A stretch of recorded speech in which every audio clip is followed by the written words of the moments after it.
They thought she came to beg, the ex-wife, the outsider, the embarrassment. But when the will was read, gasps filled the room, because the woman they tried to erase now owned it all. Grace Sterling had parked her modest sedan several blocks from Hartwell Associates. The walk would give her time to compose herself. 15 years had passed since her divorce from Marcus. 15 years of rebuilding a life while watching from afar as her ex-husband's wealth multiplied and, more painfully, as her relationship with her children deteriorated. Marcus had died 6 weeks ago after a private battle with cancer. Grace hadn't attended the funeral. She wasn't welcome in that world anymore. But the letter from Hartwell Associates requesting her presence at the will reading had arrived nonetheless. As she approached the gleaming glass building, Grace clutched her worn leather purse a little tighter. Inside was a manila envelope, its contents known only to her, the weight of it pressed against her side, much like the weight of 15 years of silence pressed against her heart. The receptionist looked up as Grace entered the marble lobby. "Name, please?"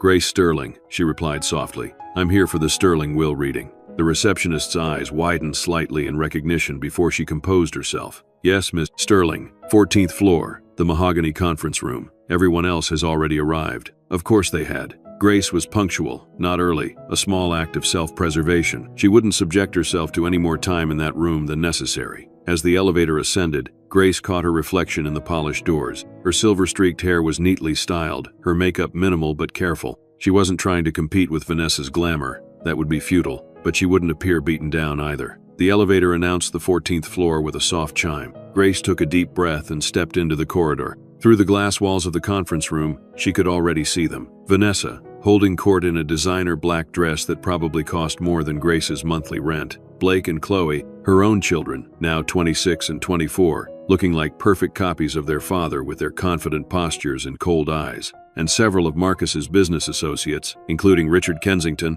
his longtime partner. Grace paused, her hand on the door handle. For a moment, she considered turning around, walking away. What was the point? Marcus was gone, but something, perhaps the weight of that manila envelope, compelled her forward. She opened the door, and every head turned. The silence lasted only moments before conversations resumed, now punctuated with pointed glances and barely concealed whispers. Grace moved to an empty chair in the corner, away from the central table where Vanessa presided like royalty. Blake, her firstborn, was the first to acknowledge her presence, if it could be called acknowledgement. "Why is she even here?" he asked loudly, directing the question to the room rather than to his mother. "Dad divorced her 15 years ago." Grace felt the sting of his words but kept her expression neutral. She'd had years to perfect that particular skill. "Perhaps she's hoping for a sentimental trinket," Vanessa replied, her voice carrying deliberately. "Though I can't imagine Marcus would have kept her in mind after all this time, not with everything we built together." Grace noticed how Vanessa emphasized "we," claiming credit for the empire Marcus had largely built before meeting her. But she said nothing, settling into her chair and placing her purse carefully on her lap. "Excuse me," a voice interrupted her thoughts. Richard Kensington stood before her, his expression a mixture of confusion and disdain. "I believe this section is for family and close associates." Before Grace could respond, Blake cut in from across the room. "She's not family anymore, Richard. Don't worry about it." Richard's eyebrows rose. "Ah, I see. I apologize. I thought someone had let the cleaning lady in." He chuckled at his own joke, loud enough for others to hear and join in. Grace felt heat rise in her cheeks, but she simply smiled tightly and said, "I was invited by Mr. Hartwell, but thank you for your concern." Richard retreated, mumbling something to Blake, who smirked in response. Grace took a deep breath and focused on the large painting on the opposite wall, a seascape, peaceful and distant. She tried to imagine herself there instead of here. "Oh my God, is that the same dress she wore to the charity gala in 2006? Vanessa's voice cut through Grace's momentary escape. "I swear it is. Look at those dated shoulder pads." Grace glanced down at her dress, a simple black sheath she'd purchased last week. It had no shoulder pads. But the truth didn't matter. The mockery had already achieved its purpose. Several of Vanessa's friends were now openly staring and giggling. Grace focused on her breathing. In, out, steady. She'd endured worse. Across the room, Chloe finally looked at her mother directly. For a moment, Grace thought she saw something. Hesitation, regret, flicker across her daughter's face. But then Blake whispered something in his sister's ear. and Chloe's expression hardened again. She lifted her phone, and Grace realized she was filming her now, probably for TikTok or Instagram. "Mom's at the will reading," Grace heard her daughter say softly into the phone. "Still wearing department store clearance. Still pretending she belongs in Dad's world." Chloe added a dramatic eye roll for her audience. This was her daughter, the little girl who once made Mother's Day cards with glitter and heart stickers, who had cried in Grace's arms after her first heartbreak at 16. Now she was a stranger, weaponizing her mother's presence for social media content. Blake approached, his expensive suit making soft sounds as he moved. He stopped directly in front of Grace, forcing her to look up at him. "This isn't your family anymore," he said quietly, his voice low enough that only she could hear. "I don't know why Hartwell invited you, but you should leave. Save yourself the embarrassment." Grace met her son's eyes, Marcus's eyes, really, the same deep brown. "I have as much right to be here as anyone, Blake. Mr. Hartwell specifically requested my presence. Dad left you behind a long time ago. We all did." The coldness in his voice was practiced, perfected over years of distance. "I never left you," Grace replied softly. "You chose to believe I did. Dad said you abandoned us emotionally years before the divorce, that you were cold, unloving. That's why he had to find happiness elsewhere." Grace felt a familiar ache bloom in her chest. The old narrative, the one Marcus had crafted to justify his affair with Vanessa, his abandonment of their marriage. She'd never fought it publicly. It seemed pointless to drag their children into an ugly battle of she said. "I hope someday you'll want to hear my side of that story," Grace said gently. Blake scoffed. "There's nothing to hear. We've seen the evidence. Dad showed us the therapist bills, the emails where you said you needed space.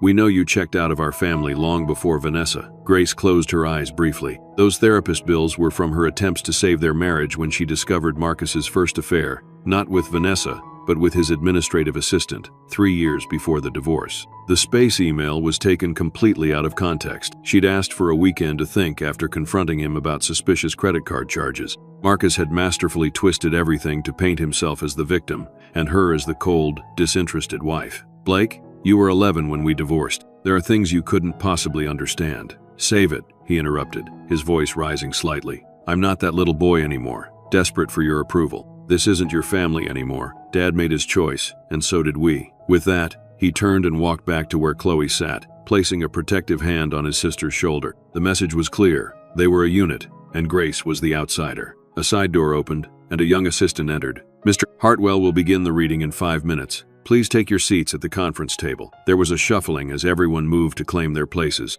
Grace noticed that no seat had been set for her at the main table. Of course, she wasn't expected to receive anything. "You can stay where you are, Miss Sterling," the assistant said kindly, noticing her hesitation. "Mr. Hartwell will address everyone from the head of the table." Grace nodded her thanks. At least one person in this room had shown her basic courtesy. Vanessa took the seat at the opposite end of the table from where the lawyer would sit, a queen at her court. Blake and Chloe flanked her, with Richard and the other business associates filling in the remaining chairs. They all looked expectant, confident in their positions. Grace watched them, these people who had been her family, who still were her family by blood if not by choice. Despite everything, they were her children. The ache of that reality, so close, yet unreachable, was almost physical. The side door opened again, and Harrison Hartwell entered, carrying a leather portfolio.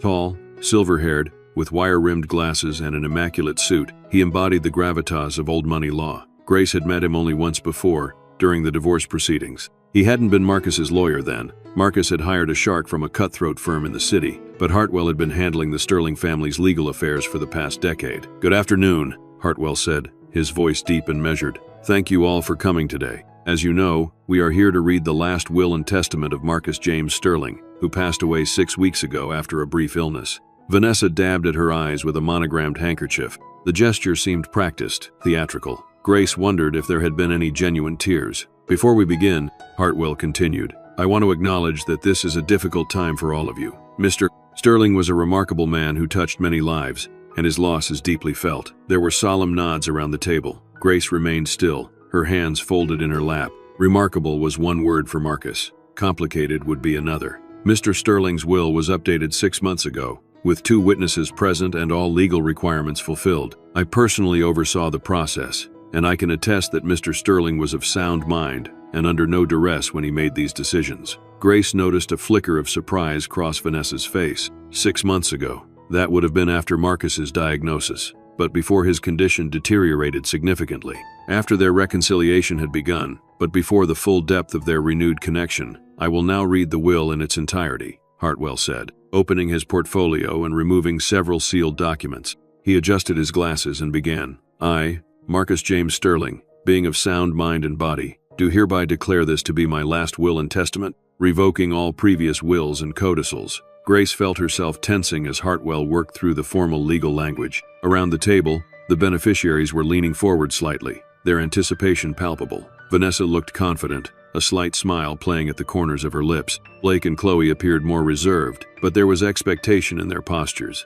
None of them glanced back at Grace. She had been forgotten, relegated to the corner, a non-entity in this proceeding. And then Hartwell reached the portion of the will that would change everything. To my first wife, Grace Sterling, who gave me the best years of her life. The room went completely still. Vanessa's head snapped up, her practiced smile faltering. Blake and Chloe exchanged confused glances. Richard Kensington, who had joked about Grace being the cleaning lady, suddenly looked uncomfortable. Grace herself felt a strange calm. She had known this was coming, but hearing Marcus's words read aloud made it real in a way their private conversations hadn't. Harrison Hartwell continued reading, his voice steady and clear. To Grace Sterling, I leave my entire estate, valued at approximately $50 million, including my company Sterling Innovations, all real estate holdings, investment portfolios, and personal assets, to be transferred to her name immediately upon my death. A gasp went up from several people at once. Vanessa's face drained of color. Blake half rose from his seat before sinking back down,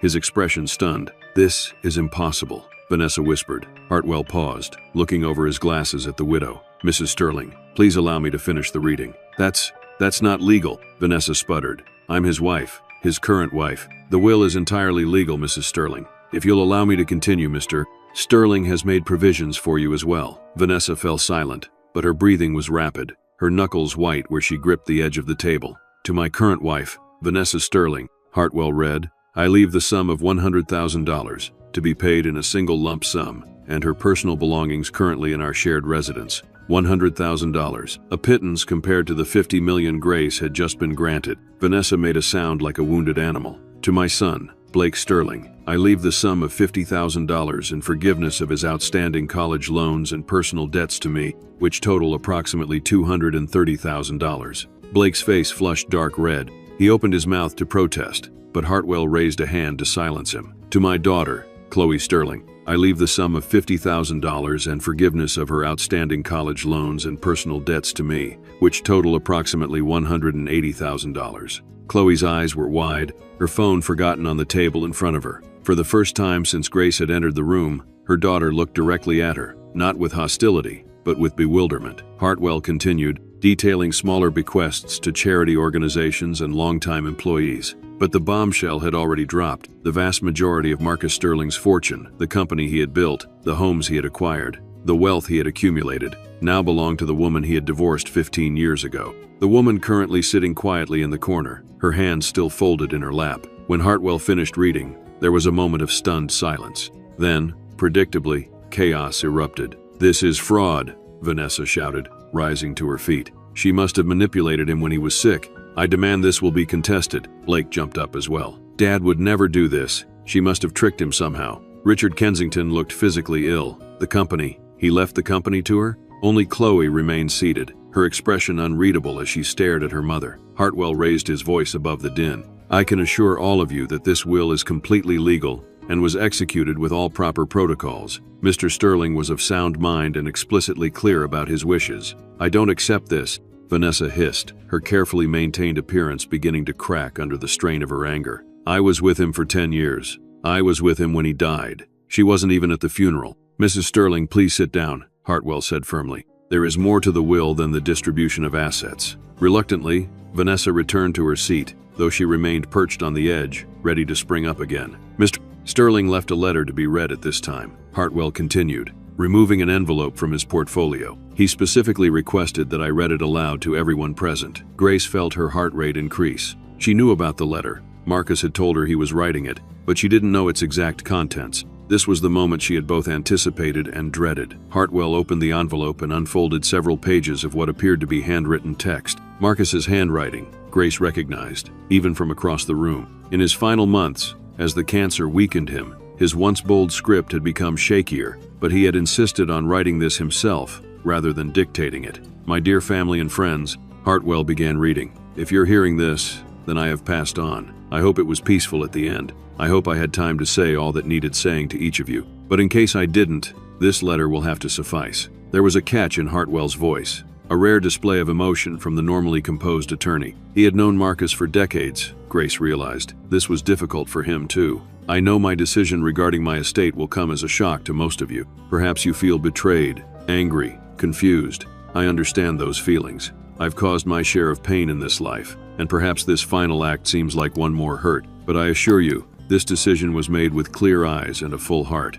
Vanessa made a scoffing sound, but fell silent when Hartwell gave her a warning look. To Grace, the letter continued, and suddenly all eyes turned to where she sat. Leaving you was the greatest mistake of my life. The simple declaration hung in the air. Grace felt tears threatening and blinked them back. She wouldn't cry here, not in front of these people who had mocked her just minutes ago. You gave me 20 years of love, support, and wisdom. Your creative insights shaped the early success of Sterling Innovations. You raised our children with devotion while I worked endless hours building a company. You forgave my first transgressions, tried to save our marriage when I was already halfway out the door. And when I finally left, choosing my ego and wealth over our love and loyalty, you never spoke ill of me to our children, never tried to turn them against me, even when I didn't extend you the same courtesy. Blake shifted uncomfortably in his seat. Chloe's eyes had filled with tears. In the years after our divorce, I created a narrative that served my purposes. I implied that Grace had been cold, disinterested, that she had emotionally abandoned our family. It was a lie, a convenient fiction to justify my betrayal. I regret to say that I encouraged our children to believe this falsehood, and I watched as their relationship with their mother deteriorated as a result. Chloe let out a small sob. Blake's face had gone pale. The truth is that Grace was a loving wife and a devoted mother. She deserved better than what I gave her, and what I now return to her, this estate, this wealth, is merely a small measure of what she is owed. Vanessa stood up again, her face contorted with fury. This is ridiculous. You're telling me he threw away 10 years of marriage because he felt guilty? I don't believe it. Hartwell ignored her, continuing to read Marcus's letter. To Vanessa, the letter addressed her directly now. You married me for my money. We both know this is true. I was not unwilling. A man in his 50s with a beautiful woman in her 20s. I understood the transaction. But let's not pretend it was a great love story, Vanessa gasped, sinking back into her chair. In the beginning, I found our arrangement satisfactory. You played your part well, and I enjoyed the prestige of having a young, attractive wife. But over time, I came to see how your influence affected my relationship with my children, how your priorities centered solely on status and wealth. I watched Blake and Chloe become entitled strangers under your guidance, more concerned with appearances than substance. Blake's jaw tightened. Chloe looked down at her hands, her phone still abandoned on the table. When I was diagnosed with cancer 6 months ago, I began to reassess my life, my choices, my legacy, and I found them wanting. I reached out to Grace, not expecting forgiveness, certainly not expecting friendship, but in my final months, she gave me both, reminding me of the man I once was, the better man, before wealth and ego corrupted my character. Grace felt the weight of everyone's stares. The secret was out now. Those private meetings, those conversations over coffee that had evolved into deep reconciliation, no longer private. To Blake and Chloe, the letter continued. I have failed you as a father, not by leaving you insufficient funds, but by teaching you to value the wrong things. I gave you privilege without perspective, wealth without wisdom. I allowed you to believe lies about your mother, and I watched as you treated her with disdain that she never deserved. Blake looked stricken. Chloe was openly crying now. I hope that in time, you will rebuild your relationship with your mother. She has never stopped loving you, even when you rejected her. The modest financial provisions I've made for you are intentional, not as punishment, but as opportunity. An opportunity to build lives based on your own merits, not on inherited wealth. The room was completely silent now, save for Chloe's quiet sobs. Grace has promised me that she will be open to reconciliation, should you seek it. Knowing her heart as I do, I believe she will be generous with both her forgiveness and the estate I have left her. But that is her choice to make, not an obligation I can impose. Hartwell turned the page, and Grace knew they were nearing the end of Marcus's confession. To my business associates, particularly Richard, the company will be in better hands with Grace than it ever was with me. Her creativity and ethical compass were always the true foundations of our early success. I trust her to lead with integrity, something I have not always demonstrated. Richard looked as though he might be ill. The other associates shifted uncomfortably. In closing, Hartwell read, his voice gentle now. I ask for your understanding, if not your immediate forgiveness. My decisions were made with clear intention and sound mind. Grace deserves everything, because she gave me everything, and I threw it away. I can never fully make amends for the pain I caused, but I hope this final act begins to balance the scales. The letter was signed simply, Marcus. Hartwell carefully refolded the pages and placed them back in the envelope. The room remained silent, the weight of Marcus's words settling over everyone present. Grace sat perfectly still, her emotions too complex to name. Vindication, yes, but also sadness for what had been lost. For the years her children had been turned against her, for the man Marcus had once been and then forgotten how to be. It was Vanessa who finally broke the silence. "This is insane," she said, her voice shaking with rage. He was delusional at the end. The medication, the pain, he wasn't thinking clearly. "This will is a joke." Hartwell regarded her calmly. "Mrs. Sterling, I understand this is upsetting, but I can assure you that Mr. Sterling was mentally competent when he updated his will. We had him evaluated by 2 independent physicians to ensure there would be no question of his capacity. If you choose to contest the will, you are of course entitled to do so, but I must inform you that Mr. Sterling anticipated this reaction and took every precaution to ensure his wishes would be legally binding. I'll get the best lawyers in the country," Vanessa threatened. "I'll fight this to the Supreme Court if I have to. That is your prerogative," Hartwell replied evenly. "However, I should mention that Mr. Sterling included a no-contest clause in his will. Should any beneficiary contest the will and lose, they forfeit even the bequest granted to them." Vanessa paled. $100,000 wasn't much compared to $50 million, but it was still a significant sum. If she contested and lost, she would walk away with nothing but her personal belongings. Blake stood up, his movement jerky with suppressed emotion. "I don't understand. If what Dad wrote is true, if he lied to us about Mom all these years, why didn't he tell us himself? Why wait until he was dead to drop this bomb?" It was the first time he had referred to Grace as Mom in years. The word sent a small shock through her. Hartwell looked to Grace, a question in his eyes. She nodded slightly. "It was time. Your father did try to tell you," Grace said softly, speaking for the first time since the reading began. "He reached out to both of you several times in the last few months of his life." "That's not true," Blake argued, but there was uncertainty in his voice. "He never said anything about any of this." Grace opened her purse and removed the manila envelope she had been carrying. "He tried to arrange meetings with each of you, to explain in person. When you were unavailable or uninterested, he asked me to keep these for after his death." She stood and approached the table, placing the envelope in front of Hartwell. "These are copies of text messages, emails, and phone records showing Marcus's attempts to speak with Blake and Chloe about our reconciliation and about the mistakes he had made." Hartwell opened the envelope and briefly examined its contents before looking up. "These appear to be authentic communications between Mr. Sterling and his children, as well as between Mr. Sterling and Miss Grace Sterling." "Let me see those," Blake demanded, reaching for the papers. Hartwell handed them over, and Blake began rifling through them, his expression changing from defiance to confusion to something like shame. "6 unanswered calls?" he murmured, looking at one page. "I thought these were about the Tokyo expansion." Chloe leaned over to look at the evidence as well. "He texted me asking to have dinner, just the 2 of us,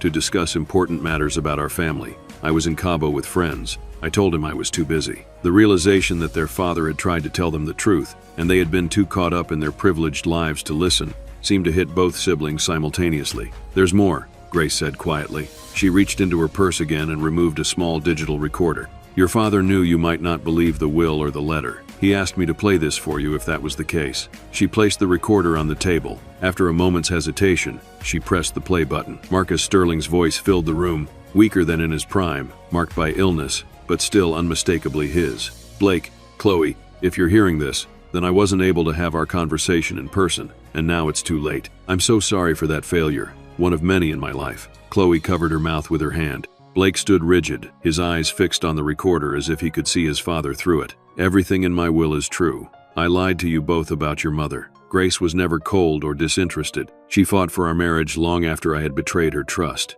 She protected you from the ugliness of our divorce, while I used you as weapons against her." Marcus's voice broke, and they could hear him taking a labored breath before continuing. "When I reached out to Grace after my diagnosis, I expected recrimination. Instead, she showed me compassion I didn't deserve. Over these past months, as my health declined, she has been my confidant, my support, my friend. She encouraged me to reach out to you both, to tell you the truth while I still could." There was a pause, filled only with the sound of Marcus's breathing. "I know it's a lot to process. I know you may feel betrayed, confused, But please know that my decision to leave everything to Grace isn't about disinheriting you. It's about finally doing right by the woman I wronged so deeply, and I trust her to be fair with you both, more than I trust myself to have made the right decisions." Another pause, longer this time. "There's one more thing you should know. Vanessa has been having an affair with Richard for the past 2 years." A collective gasp went up. Richard Kensington jumped to his feet, his face ashen.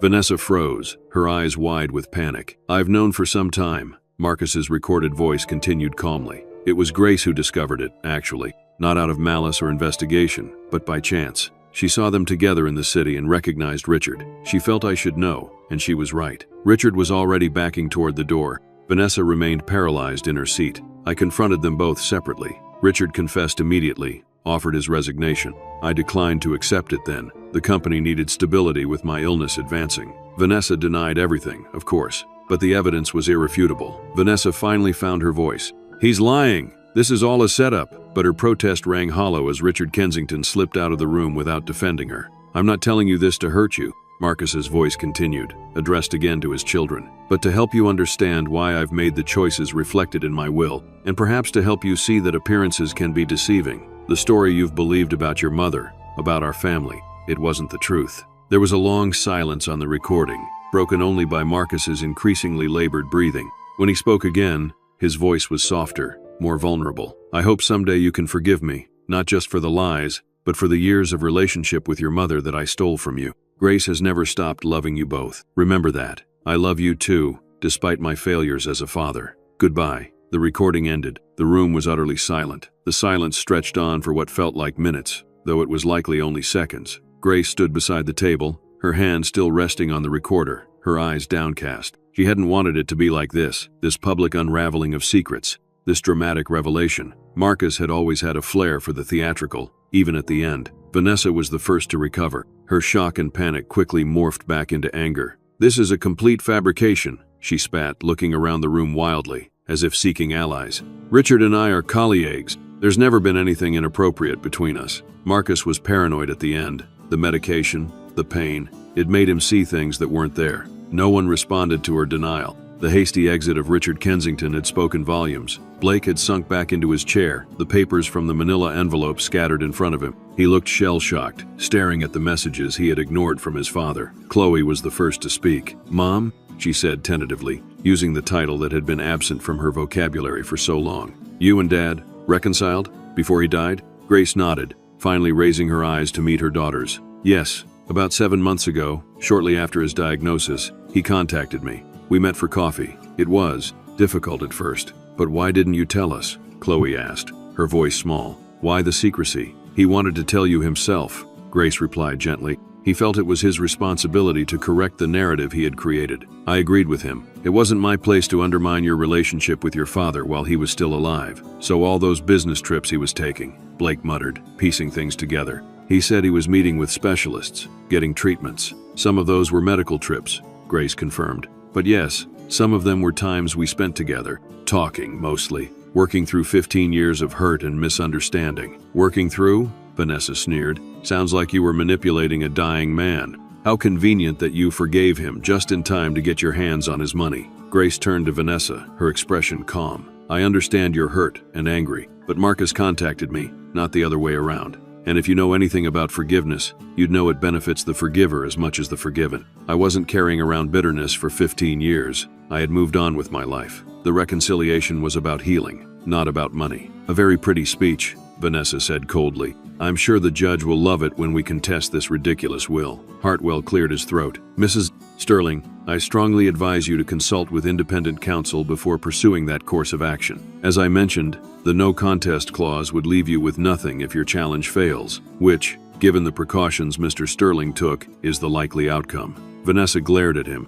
"Whose side are you on? You're supposed to be Marcus's lawyer." "I am an officer of the court and the executor of Mr. Sterling's will," Hartwell replied evenly. "My duty is to ensure his legally expressed wishes are carried out." Vanessa turned her glare to Grace. "This isn't over. You won't get away with this." She grabbed her designer purse and stormed toward the door, pausing only to point at Blake and Chloe. "Are you two coming? Or are you going to sit there and let her steal your inheritance?" Blake and Chloe exchanged a look, something passing between them that Grace couldn't quite read. Then Blake spoke. "I think we need to stay and hear the rest. There's clearly a lot we don't know. Vanessa's expression hardened. Fine, be fools. She's played all of us, and you're falling for it. With that, she swept out of the room, the door slamming behind her. Her exit left a strange vacuum in the room. The remaining business associates looked uncertain, clearly wondering if they should stay or follow Richard and Vanessa's lead in departing. Hartwell solved their dilemma. Gentlemen, the formal reading of the will is complete. If you have questions about specific bequests,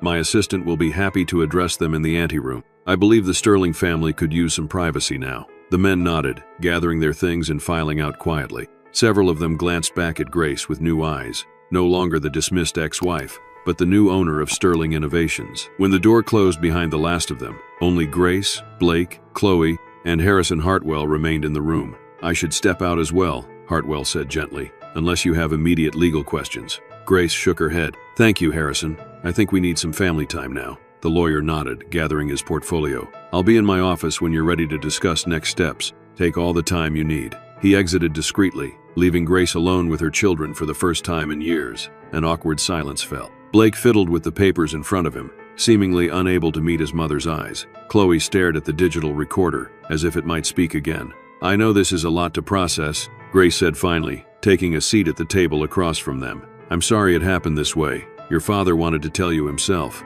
Why should we believe any of this? Blake asked, but his usual hostility was muted, replaced by confusion and hurt. For 15 years, we were told one story. Now suddenly it's completely different? Grace sighed. I can't make you believe me, Blake, but ask yourself, why would your father lie now? What would be his motive for fabricating a story that makes him look worse and me look better, right at the end of his life? Blake had no answer for that. Chloe reached for her phone, then seemed to think better of it, leaving it on the table. The things Dad said in that letter, about you never speaking ill of him, about trying to save the marriage, that's true? Grace nodded.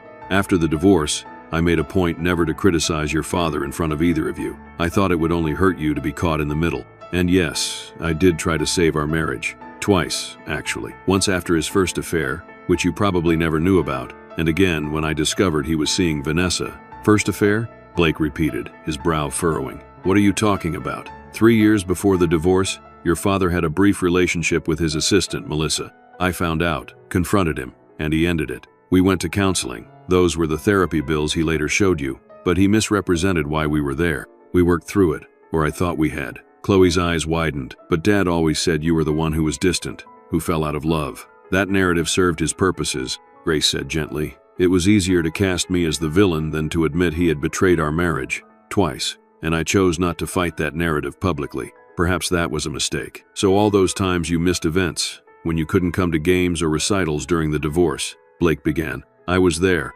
Grace said quietly. Many times I was there, standing in the back, or sitting far from your father's seats. I watched your soccer championships, Blake. I saw your dance recital, Chloe, the one where you performed to Somewhere Over the Rainbow. I was always there. But your father's lawyers had arranged that I not approach you at those events to avoid confusion. And later, when I did try to attend more openly, you both made it clear you didn't want me there. Blake swallowed hard, memories clearly surfacing. I told you to leave my graduation, he said, his voice hollow. I said you were embarrassing me. Grace nodded, the pain of that memory still fresh. You did, and I respected your wishes. I watched from my car in the parking lot with binoculars. I saw you get your diploma. I was so proud. Chloe made a small, wounded sound. Mom, I'm so sorry. The things I said to you over the years, the things I posted online. You were a child when the divorce happened, Grace said gently, and then a teenager being fed a particular story. I never blamed you for believing your father. But we were so cruel, Chloe insisted, tears streaming down her face now. Even today, I literally mocked you on TikTok an hour ago. Who does that to their own mother?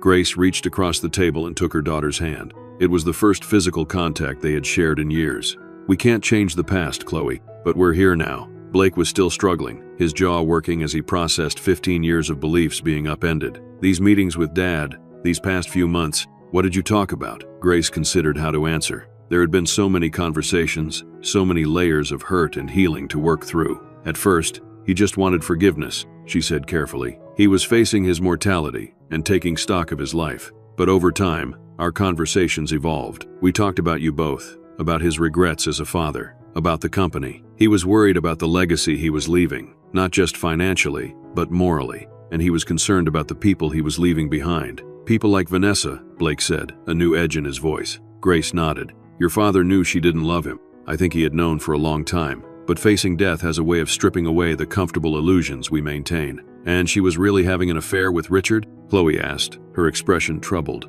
The whole time she was playing the devoted wife? I saw them together about 4 months ago, Grace confirmed. It was at a small restaurant in Vermont, off the beaten path. I was there for an art retreat. I teach painting classes now. They clearly didn't expect to encounter anyone who would recognize them. When I told your father, he hired a private investigator who confirmed the affair had been going on for nearly 2 years. Blake shook his head, disgust evident on his face. And we thought she was so perfect, the ideal stepmother, the devoted wife. Appearances can be deceiving, Grace said softly, echoing Marcus's recorded words. Did you know? Chloe asked suddenly. About the will, I mean. Did you know he was leaving everything to you? Grace hesitated, then decided complete honesty was the only path forward. Yes, I knew. He told me about 3 months ago, after he confirmed Vanessa's affair. I tried to talk him out of it, actually. You did? Blake looked surprised. Grace nodded. I told him it would cause exactly this kind of pain and confusion. I suggested he split the estate more evenly, leave the company to you two, be generous with Vanessa despite her betrayal. But he was adamant. He said he trusted me to do the right thing more than he trusted his own judgment at that point. So what happens now? Chloe asked, wiping away tears. You're rich. You own Dad's company, our house, the house where you and Vanessa have been living. Yes, Grace acknowledged. But I have no intention of disrupting your lives any more than they already have been. I've had some time to think about this, to plan. She reached into her purse and pulled out a small notebook. Your father and I discussed options for moving forward, knowing this day would come. I'd like to share those ideas with you, if you're willing to listen. Blake and Chloe exchanged a look, then both nodded. I believe in second chances, Grace began. Your father gave me one by reaching out after all those years, and I gave him one by listening. I'd like to extend the same opportunity to both of you. She opened the notebook, revealing neat handwriting on its pages. First, regarding the mansion. I have no desire to live there. Too many complicated memories. I propose selling it to Vanessa at a significantly reduced price, if she wants it. If not, you two would have first option to purchase it, also at a reduced rate. If neither of those options works out, we would sell it and split those specific proceeds 3 ways. Blake blinked in surprise. You'd do that? After how she treated you? This isn't about revenge, Grace said simply. It's about moving forward with integrity. She turned a page in her notebook. Regarding Sterling Innovations, I have no interest in running the company day to day. I propose establishing a board of directors, including both of you if you're interested, to oversee operations. We would hire a CEO with solid experience and ethical values. You're offering us positions, just like that? Blake asked, clearly struggling to reconcile this generosity with the narrative he'd believed for so long. You're both intelligent, capable adults, Grace replied. Blake, you have an MBA from Wharton. Chloe, you have a keen understanding of marketing and social media trends. The company could benefit from your skills if you're willing to approach it with a commitment to ethical business practices. Chloe looked down at her phone on the table, a reminder of how she had used those skills to mock her mother earlier. I don't deserve this, she whispered. It's not about deserving, Grace said gently. It's about creating opportunities for growth and reconciliation. She continued through her notebook, outlining plans for charitable foundations, educational initiatives, and investments in sustainable businesses. With each page, it became clearer that Grace had thought deeply about how to use Marcus's fortune for positive impact. Finally, she said, reaching the last page, I'd like to propose family therapy for all of us, including Vanessa, if she's willing, though I suspect she won't be. We have 15 years of misunderstandings and hurt to work through. It won't happen overnight. Blake looked stunned. After everything, you want to try to be a family again? We never stopped being family, Grace said softly. We just stopped acting like one. Chloe began to cry again, harder this time. I don't understand how you can be so forgiving? Grace supplied. Chloe nodded, unable to speak through her tears. Holding on to anger and resentment would have poisoned me from the inside, Grace explained. I chose to let it go, long before your father reached out. That choice was for my well-being, not his. And now I'm making the same choice with you both, and with Vanessa. I can't control how any of you respond, but I can control how I approach this unexpected situation. Blake looked down at the scattered papers in front of him, the evidence of his father's attempts to reach out, the text messages he had ignored or responded to dismissively. Shame was written clearly on his face. I don't know if I can do this, he admitted. Just flip a switch and accept that everything I believed was wrong, that we've been terrible to you for no reason. I'm not asking you to flip a switch, Grace assured him. I'm asking for a chance to rebuild, step by step, and you had a reason for your behavior. You believed what your father told you. That's not your fault. But continuing it, the way we treated you even as adults. Chloe shook her head. That was our choice. Yes, Grace acknowledged. And now you have a new choice to make. The three of them sat in silence for a moment, the weight of 15 years and the possibilities of the future hanging between them. Finally, Blake spoke. I need some time to process all of this. Of course, Grace said. Take all the time you need. I'm not going anywhere. Chloe reached for her mother's hand again. I don't want to wait. I've already missed so much time with you. I want to try. The therapy, the rebuilding, all of it. Grace squeezed her daughter's hand, emotion welling up. I'd like that very much, Chloe. Blake stood abruptly. I should go check on Vanessa, whatever she's done. This has been a shock for her too. Grace nodded. That's thoughtful of you, Blake. Please tell her my offer regarding the house is genuine, whenever she's ready to discuss it. Blake gathered the papers and handed them back to Grace. I'll call you to talk more about all of this. It wasn't a wholehearted embrace of reconciliation, but it was a start. I'd like that, Grace said simply. Blake hesitated, then leaned down and awkwardly kissed his mother's cheek, the first such gesture in over a decade. Then he quickly turned and left the room. Chloe remained seated, looking at her mother with new eyes. Did you and Dad? Did you fall in love again? At the end? Grace considered the question carefully. Not romantically, no, but we found our way back to a kind of love, the kind built on shared history, mutual respect, and forgiveness. It wasn't the same as what we had in the beginning, but in some ways, it was deeper. Chloe nodded thoughtfully. I'd like to hear about it sometime, about your conversations, about how you found your way back to forgiveness. I'd be happy to share that with you, Grace said. And I'd like to hear about your life too, the real version, not the social media highlights. Chloe glanced at her phone guiltily. I should delete those posts from today. Perhaps, Grace agreed. Or you could update them with the truth. That might be more powerful. Chloe considered this, then picked up her phone. Would you take a selfie with me for my update? Grace smiled, her first genuine smile of the day. I'd like that. As Chloe moved around the table to sit beside her mother, Grace felt a lightness she hadn't expected to find in this room. The journey ahead would be complicated. There was a fortune to manage, a company to restructure, a family to rebuild. But in this moment, with her daughter's arm around her shoulders and the camera capturing their tentative smiles, Grace knew that the true inheritance Marcus had left her wasn't measured in dollars. It was the chance to reclaim what had been lost, the most valuable thing of all. Grace and Chloe emerged from the conference room to find the reception area in disarray. Vanessa was pacing furiously, her phone to her ear, speaking in rapid, angry bursts. I don't care if he's in court. This is an emergency. My husband's ex-wife is trying to steal my home and my life, and I need legal representation now. Blake stood nearby, his expression troubled as he watched his stepmother unravel. When he saw Grace and Chloe, something flickered across his face. Uncertainty, perhaps, or the beginning of a realization. Vanessa spotted them and abruptly ended her call. Well, look who it is. The master manipulator and her newest convert. Her voice was brittle with rage and fear. Congratulations, Grace. You've managed to turn my stepdaughter against me in record time. Chloe stiffened beside Grace. No one turned me against you, Vanessa. I'm just trying to understand the truth. The truth? Vanessa let out a harsh laugh. The truth is that your precious mother here waited until Marcus was weak and dying to sink her claws back into him. The truth is that she's been planning this for years, biding her time until she could take everything from us. Grace shook her head. That's not what happened, Vanessa. I had built a new life for myself. Marcus reached out to me, not the other way around. A convenient story? Vanessa sneered. And I suppose you just happened to stumble across Richard and me together? What were you doing, stalking us? I was attending a painting workshop in Vermont, Grace said calmly. The same one I've attended every year for the past 5 years. You and Richard chose the wrong restaurant on the wrong weekend. Vanessa's eyes narrowed. You're lying. Marcus would never have believed you without evidence. I took a photo, Grace admitted, not to use against you, but because I wasn't sure what to do with the information. When I decided to tell Marcus, I showed him. He deserved to know the truth, especially given his health. You had no right, Vanessa shouted, her composure completely abandoned now. We were happy before you came back into the picture. Blake stepped forward. Were you, Vanessa? Really? Because from where I'm standing, it looks like you were having an affair with Dad's business partner while he was dying of cancer. That doesn't sound like happy to me. Vanessa turned on him, her eyes wild. Don't you dare judge me. Do you have any idea what it was like, watching him deteriorate, knowing there was nothing I could do? Richard was. He was comfort, that's all. For 2 years? Blake challenged. Dad was only diagnosed 7 months ago. You've been seeing Richard for 2 years, according to that recording. Vanessa faltered, caught in her own lie.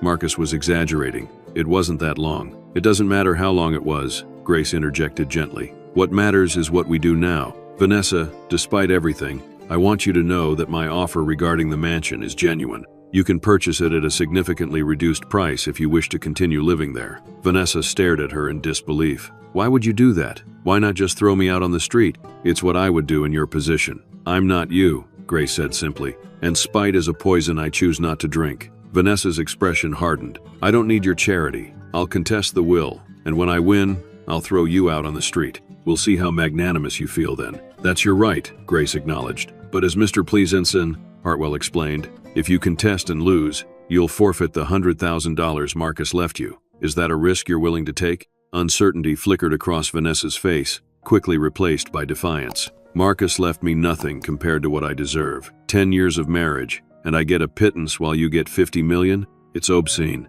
10 years of marriage during which you were unfaithful, Blake pointed out, his voice hard, while Dad was building his company and then fighting cancer. Oh, like he was such a saint. Vanessa shot back. He cheated on her, remember? Or has everyone conveniently forgotten that part of the story now that we're rewriting history? No one's forgotten, Grace said quietly. Marcus made serious mistakes. He admitted that, both in his letter and in our private conversations. But this isn't about tallying up wrongs, Vanessa. It's about finding a path forward that honors Marcus's final wishes while being fair to everyone involved. Fair? Vanessa's laugh was harsh. There's nothing fair about any of this. She turned to Blake and Chloe, her tone shifting to something more manipulative. Can't you see what she's doing? She's playing the saint, the magnanimous benefactor, but it's all an act. Once she has you back under her thumb, once the will is secure, you'll see her true colors. Chloe shook her head. Stop it, Vanessa. Mom doesn't have to offer you anything. The will is clear. The fact that she's willing to let you keep the house at a reduced price says more about her character than all your accusations.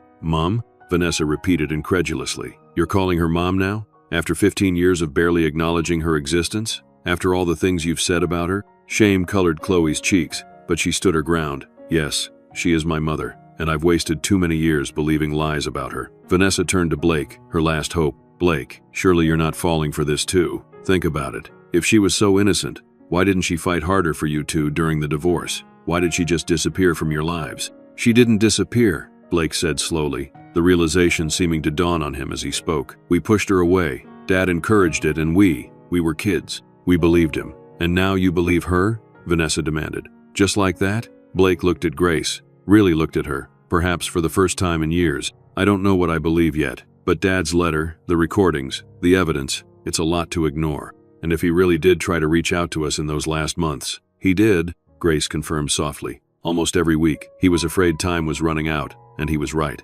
Blake ran a hand through his hair, a gesture so like his father that Grace felt a pang of bittersweet recognition. I need time to process all this, he said again. But Vanessa, regardless of what happened between Dad and Mom, your affair with Richard, that's on you. You can't blame that on anyone else. Vanessa's face contorted with rage. You ungrateful, after everything I've done for you, this is how you repay me? By siding with her? I'm not siding with anyone, Blake insisted. I'm trying to see the truth. And right now it looks like everyone in this situation has made mistakes, including me and Chloe. The question is, what do we do now? Vanessa snatched up her designer purse. What you do is up to you. What I'm going to do is call every top law firm in the city until I find someone who will take this case and destroy your mother's claim to Marcus's estate. That's your choice, Grace said calmly. But my door is open if you ever want to talk about a less adversarial solution. I'd rather die, Vanessa spat. She turned on her heel and stormed toward the elevator, her high heels clicking angrily on the marble floor.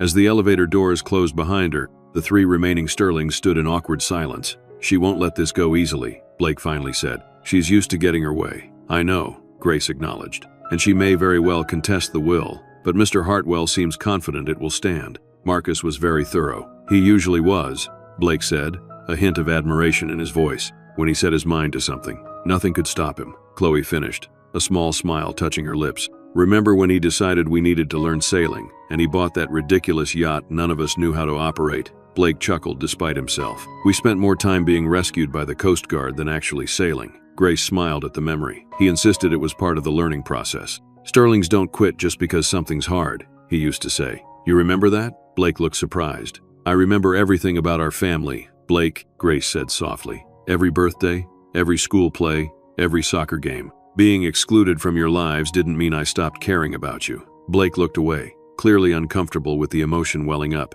I should go. I have a lot to think about. Of course, Grace said. Take all the time you need. You have my number now. Blake nodded stiffly. Chloe, are you coming? Chloe hesitated, looking between her brother and her mother. Actually, I thought maybe Mom and I could get coffee. If that's okay with you, she added, turning to Grace. Grace felt a surge of hope. I'd love that. Blake seemed surprised but nodded. Okay, I'll call you later, Chloe. After Blake had departed, Chloe turned to her mother with uncertain eyes. Is there a coffee shop nearby? I think we have a lot to talk about. Grace smiled, linking her arm through her daughter's. There's a lovely little place just down the block. They make the best lavender lattes. You remember I love lavender? Chloe asked, surprised. Of course I do, Grace said. Like I said, I remember everything. As they walked toward the elevator, Chloe asked hesitantly, Do you really think Blake will come around? He's always been so stubborn. Like his father, Grace noted. And yes, I think he will, in his own time. This is a lot for both of you to process. 15 years of believing one version of events, only to have it completely upended in a single afternoon. I feel like such a fool, Chloe admitted as they stepped into the elevator. All those years, the things I said to you, the way I treated you. You were a child when it started, Grace reminded her, and then a teenager with only half the story. I never blamed you, Chloe. You should have, Chloe insisted. Any decent daughter would have at least listened to her mother's side. Perhaps, Grace acknowledged. But dwelling on what should have happened won't help us move forward. I'd rather focus on what comes next. The elevator reached the lobby, and they stepped out into the afternoon sunlight streaming through the building's glass facade. What does come next? Chloe asked, blinking in the brightness. I mean, practically speaking, you now own a $50 million company, multiple properties. It's a lot. Yes, it is, Grace agreed as they pushed through the revolving doors onto the sidewalk. But we don't have to figure it all out today. For now, I'd just like to have coffee with my daughter and hear about her life. The rest will wait. Chloe smiled, tentative but genuine. I'd like that too, Mom. As they walked down the block toward the coffee shop, Grace felt a lightness in her step that had been absent for years. The day had been chaotic, emotional, overwhelming, but it had also been the beginning of something she had almost stopped hoping for, a second chance with her children. Marcus's final gift wasn't the money or the properties or the company. It was this moment, walking arm in arm with her daughter toward an uncertain but hopeful future. Inside the coffee shop, a cozy space with exposed brick walls and the rich aroma of freshly ground beans, Grace and Chloe found a quiet table in the corner. After ordering a lavender latte for Chloe, a simple cappuccino for Grace, they sat in momentary silence, each unsure where to begin. I deleted them, Chloe said suddenly. The posts from today. I couldn't bring myself to update them yet. I don't even know what I would say, but at least they're gone. That's a start, Grace said gently. You don't have to figure everything out at once. Chloe stared down at her hands. Did you know Dad was setting this up? The will reading, the letter, the recordings? It feels like he orchestrated this whole confrontation from beyond the grave. Grace sighed. I knew about the will and the letter, the recording. He mentioned he was leaving messages for you and Blake, but I didn't know exactly what he said in them, and I certainly didn't anticipate the public nature of it all. That was very much like your father. He always did have a flair for the dramatic. He wanted maximum impact, Chloe realized. He knew we might not believe it otherwise. Yes, Grace agreed. And I think, in his own way, he was trying to force a resolution he wouldn't be around to see. He couldn't bear the thought of his deception continuing after he was gone. Their drinks arrived, giving them both a moment to collect their thoughts. Chloe took a sip of her latte, closing her eyes briefly at the familiar flavor. It's perfect, she murmured. Just like I remember from that cafe we used to go to on Sundays. Grace smiled. Lavender and honey. You first tried it when you were 12 and declared it was like drinking a fancy garden. Chloe laughed, a genuine sound that transported Grace back to happier times. I can't believe you remember that. I told you, Grace said softly. I remember everything. Chloe's smile faded, replaced by a more serious expression. Mom, there's something I need to ask you. Something I've wondered for years but was too angry to ask. Anything, Grace encouraged. Why didn't you fight harder for us? After the divorce, when Dad was poisoning us against you, why didn't you force the issue? You could have taken him to court, demanded more visitation, made us listen to your side. Grace took a deep breath, considering her answer carefully. This question had haunted her for years. Had she done the right thing by stepping back? I did fight, at first, she began. The initial custody arrangement gave me weekends and Wednesday nights, but your father immediately began scheduling conflicts, special outings, events you didn't want to miss, that just happened to fall on my time. When I raised objections, you both made it clear you preferred to be with him. We were children, Chloe protested. You should have insisted. Perhaps, Grace acknowledged, but there's a fine line between insisting and forcing. You were 11 and 9, old enough to express preferences. Your father had convinced you that I didn't really want to be with you, that my visitation requests were just for show. When faced with your resistance, I had to ask myself, what would serve you better? Being dragged to my apartment while you cried and begged to go back to your father's? Or giving you space while trying to maintain contact in less confrontational ways? So you chose to back off, Chloe said, understanding dawning in her eyes. I chose what I thought would cause you the least pain, Grace corrected gently. I sent cards, letters, emails. I called on birthdays and holidays. I attended your events from a distance, and I hoped that as you grew older, you might become curious about my side of the story. But we never did, Chloe said, shame coloring her voice. We just accepted Dad's version and treated you horribly. You were influenced by a very persuasive man, Grace said. Your father was charismatic, successful, and he was present in your daily lives. It was natural that you would align with his perspective. That doesn't excuse it, Chloe insisted, especially as we got older. I had your number. I could have called any time. Yes, Grace agreed simply. You could have. Chloe's eyes filled with tears. I'm so sorry, Mom, for all of it, for believing the worst about you, for the cruel things I said, for the years we lost. Grace reached across the table and took her daughter's hand. I forgive you, Chloe, and I hope you can forgive me too, for not finding a better way to reach you, for allowing the distance to grow. There's nothing to forgive, Chloe protested. You didn't do anything wrong. I made choices, Grace said. Some of them may have been mistakes. That's how life works. We do the best we can with the information we have at the time. They sat in silence for a moment, hands still connected across the table, each processing the weight of 15 years of misunderstandings. What about Blake? Chloe finally asked. Do you think he'll come around? Grace considered the question. Your brother has always been more like your father, proud, stubborn, slow to admit when he might be wrong. But he's also intelligent and fair-minded at heart. I believe he'll come to his own conclusions in his own time. And Vanessa? Chloe looked troubled. She's going to fight this, isn't she?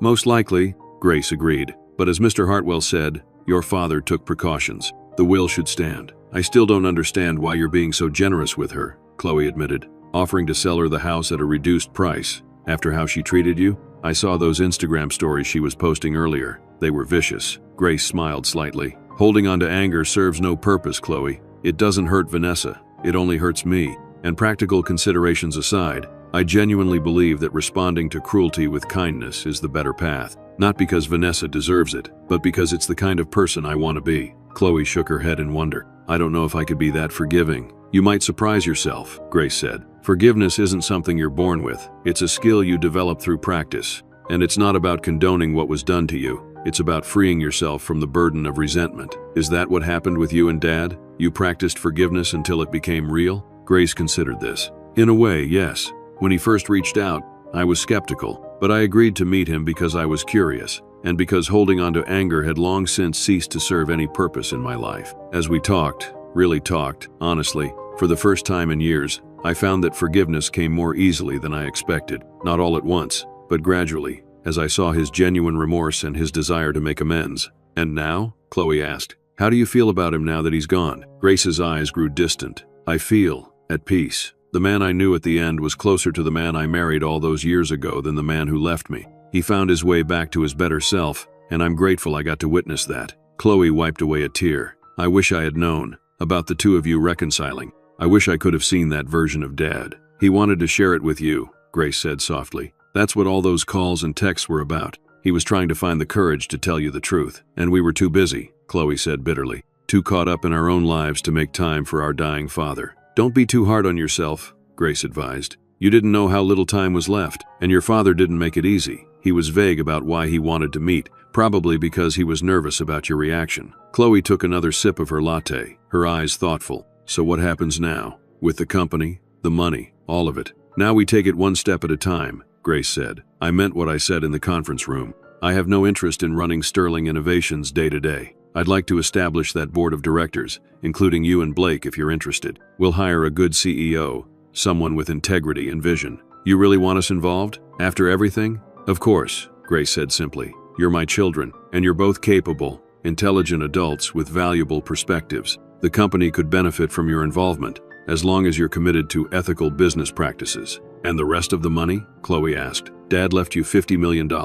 That's a lot of responsibility. Grace nodded. Yes, it is. I've given it a great deal of thought over the past few months.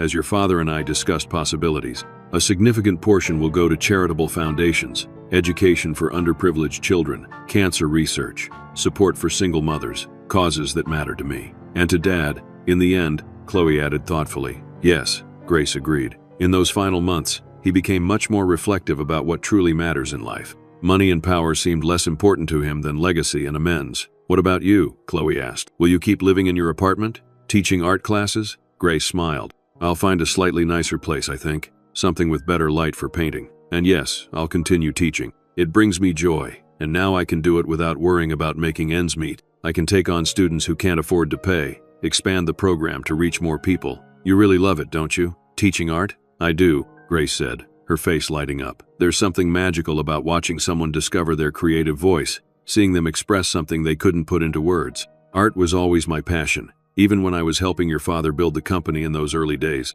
My design background contributed a lot to those first product lines. I didn't know that, Chloe said, surprised. Dad never mentioned your involvement in the company. No, he wouldn't have, Grace said without bitterness. After the divorce, he rewrote that history too. But the original Sterling Innovations logo? That was my design. The color scheme for the first product line? My suggestion. I wasn't just a wife, I was a partner in those early years. Chloe shook her head in wonder. There's so much I don't know about you, about who you really are. We have time now, Grace said gently, to get to know each other again. Chloe's phone buzzed on the table. She glanced at it, her expression changing. It's Blake. He wants to know if we're still at the coffee shop, he says. He says he'd like to join us, if that's okay. Grace felt a surge of hope. Of course it's okay. I'll tell him we're here, Chloe said, quickly typing a response. Mom, thank you for being so, I don't even know the word, patient, forgiving, for still being here after everything. I never stopped being your mother, Chloe, Grace said softly. Not for a single day. And as they waited for Blake to arrive, Grace realized that in the midst of chaos and confrontation, something precious had begun to heal. It wasn't perfect. There would be more difficult conversations, more tears, more adjustments as they navigated this new reality. Vanessa would likely follow through on her threat to contest the will. The transfer of the company would have its complications. But sitting across from her daughter, seeing genuine connection in her eyes for the first time in 15 years, Grace knew that the true inheritance Marcus had left her was worth far more than $50 million. It was the chance to be a mother again. 1 month later, Grace stood at the easel in her new studio, early morning light streaming through the wall of windows. The space was everything she had dreamed of. High ceilings, hardwood floors, and most importantly, that perfect northern light that painters coveted. The canvas before her held the beginnings of a seascape, reminiscent of the painting that had hung in the Hartwell Associates conference room. But where that image had been merely decorative, this one held meaning. A horizon line where dark waters met brightening sky, symbolizing the journey she had undertaken these past months. A soft knock at the door interrupted her concentration. Come in, she called, setting down her brush. Chloe entered, carrying 2 cups of coffee. Morning, Mom. I thought you might need this. You were up early. Grace accepted the cup gratefully. The light is best in the morning, and I wanted to finish this before my first class. Chloe studied the painting with interest. It's beautiful. The way the darkness gives way to light. It feels hopeful. That's what I was aiming for, Grace said, pleased that her daughter had understood the intention behind the work. In the month since the will reading, they had fallen into a comfortable routine. Chloe had moved into the guest room of Grace's new apartment temporarily, saying she needed space from the mansion and from Vanessa, who was indeed contesting the will as threatened. Blake remained at the mansion, trying to maintain peace while also beginning to engage with Grace on discussions about the company's future. Is Blake still coming to dinner tonight? Grace asked, taking a sip of her coffee. Chloe nodded. He confirmed last night, and he's bringing the financial reports you asked for. He's been going through everything with a fine-tooth comb. That's good, Grace said. I want complete transparency as we move forward. No more secrets or hidden agendas. She moved to the small sitting area by the windows, gesturing for Chloe to join her. The view overlooked a quiet park, a deliberate choice when Grace had purchased the apartment. After years in a small walk-up with a view of a brick wall, this peaceful outlook felt like a gift she gave herself each morning. Any news on Vanessa's legal challenge? Chloe asked, settling into an armchair. Grace shook her head. Mr. Hartwell says her lawyers are still gathering evidence, trying to build a case that I exerted undue influence over your father. But it's an uphill battle for them. The medical evaluations, the witnessed will signing, the recording. Marcus left very little room for challenge. It's strange, Chloe mused. A month ago, I would have been on her side, fighting to overturn the will. Now I can see how perfectly it fits Dad's personality. Dramatic, but ultimately sincere in trying to make things right. He always did have a flair for the grand gesture, Grace agreed with a small smile, though I wish he had found a less disruptive way to achieve the same end. Would we have believed him, though? Chloe asked. If he had simply told us the truth without the dramatic will reading? The letter, the recordings, would Blake and I have accepted it? Grace considered this. Perhaps not immediately, but I like to think that eventually, the truth would have found its way through. Chloe's phone chimed with a notification. She glanced at it and smiled. The foundation paperwork is ready. We can sign everything tomorrow. The Marcus Sterling Second Chances Foundation had been Grace's first major initiative with her newfound wealth. With a starting endowment of $30 million, more than half of the inheritance, the foundation would focus on supporting education for underprivileged children, cancer research, and programs helping single parents rebuild their lives after divorce or loss. That's wonderful news, Grace said. Have you finalized the board membership? Chloe nodded. You as chairperson, me as executive director, Blake as treasurer, and the 5 independent members we discussed. It's a good, balanced group. Grace felt a surge of pride. Her daughter had thrown herself into the foundation work with passion and purpose, bringing her marketing expertise and social media savvy to what would become her full-time role. And how are your other projects coming along? Grace asked. Chloe's expression brightened. The podcast is almost ready to launch. Second Chances, Stories of Forgiveness and Renewal. Our first 3 episodes are recorded, and the production quality is excellent. It had been Chloe's idea to create a podcast sharing stories of reconciliation and redemption. The first episode would feature Grace herself,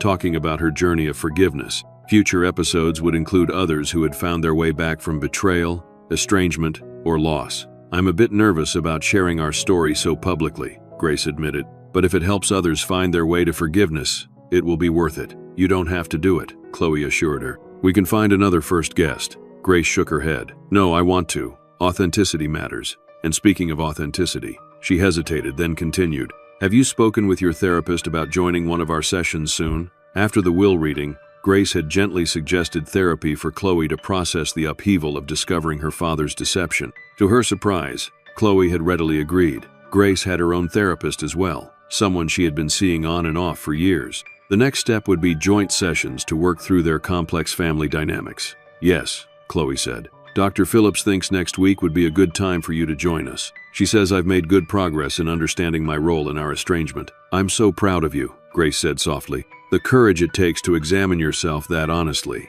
It's remarkable. Chloe smiled, though there was still a hint of sadness in her eyes. I had a good example in you, and I have a lot to make up for. It's not about making up for the past, Grace reminded her gently. It's about creating a healthier future. They sat in comfortable silence for a moment, sipping their coffee and watching the morning light strengthen across the park. I should get ready for class, Grace said eventually, standing. My students will be here at 10. The art classes Grace had been teaching for years had evolved since the inheritance. Instead of renting space at a community center, she now taught in her own studio. And instead of charging tuition, she offered the classes for free to women starting over after divorce, loss, or other life transitions. Art as therapy, as expression, as a way to reclaim voice and agency. Need any help setting up? Chloe offered. That would be lovely, Grace said. The easels need to be arranged, and the new watercolor sets unpacked. As they worked together preparing the studio, Grace reflected on how much had changed in just 1 month. The legal transfer of Sterling Innovations was proceeding smoothly, with Blake taking an active role in the transition. A search for a new CEO was underway,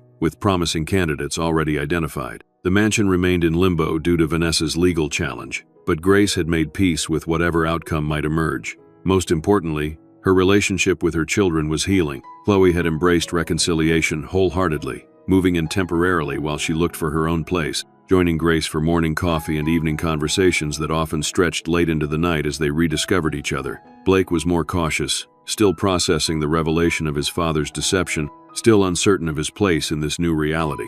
But he was trying, coming to dinner once a week, participating in discussions about the company and the foundation, slowly allowing himself to reconnect with the mother he had rejected for so long. Mom? Chloe's voice broke into her thoughts. Can I ask you something? Of course, Grace replied, adjusting an easel. Are you happy? The question was simple but profound. With how everything has turned out, I mean. It's been such a whirlwind. Sometimes I worry that you're so focused on making things right for everyone else that you're neglecting your own needs. Grace considered the question carefully. I am happy, she said finally. Not in a perfect, fairy tale way. There's still grief for the years we lost, for the pain we all experienced. There's still uncertainty about what comes next. But beneath all that, there's a deep contentment that I haven't felt in a very long time. Because of the money? Chloe asked, though she likely knew the answer. No, Grace said simply. Because of you and Blake. Because there's a chance now to heal what was broken. The money provides security and opportunities to do good, but it's the relationships that matter most. Chloe crossed the room and hugged her mother tightly. I love you,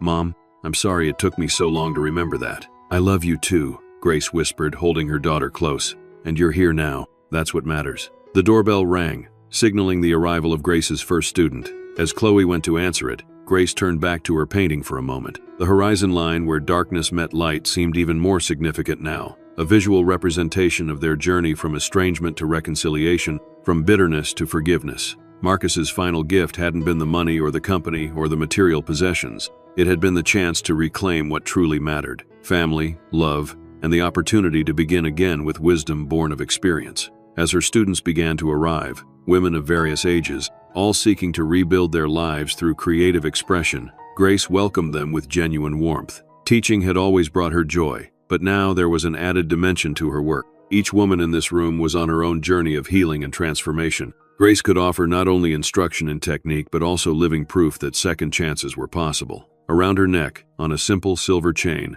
hung Marcus's wedding ring, not worn as a widow's token, but as a reminder of a journey completed, of forgiveness given and received, of the possibility of redemption even after profound mistakes. It wasn't the fairy tale ending that young Grace might have imagined all those years ago when she first fell in love with Marcus Sterling. It was something more complex, more nuanced, and ultimately more valuable. A hard-won piece that acknowledged the pain of the past while refusing to be defined by it. As she helped a new student mix just the right shade of blue for her first painting, Grace knew that she had chosen the better path, not revenge or bitterness, but grace. The very quality her parents had named her for had become her greatest strength and her legacy. The journey wasn't over. There would be more challenges ahead, more healing needed, more growth possible. But standing in her sun-filled studio, surrounded by women finding their voices through art, with her daughter nearby and her son slowly finding his way back to her, Grace Sterling was exactly where she was meant to be. Not defined by wealth or status or others' perceptions, but by the choices she had made in the face of betrayal and loss. Choices to forgive, to remain open, to believe in the possibility of change. Choices that had led her, finally, home. Have you experienced a situation that required forgiveness? Perhaps not as dramatic as Grace's, but significant in your own life. How did you handle it? Did you choose to hold on to the hurt, or did you find a way to let go? Share your thoughts in the comments below. Your story might be exactly what someone else needs to hear right now. A reminder that they're not alone in their struggle to find peace after betrayal. If you found value in Grace's journey, please consider subscribing to our channel. Until next time.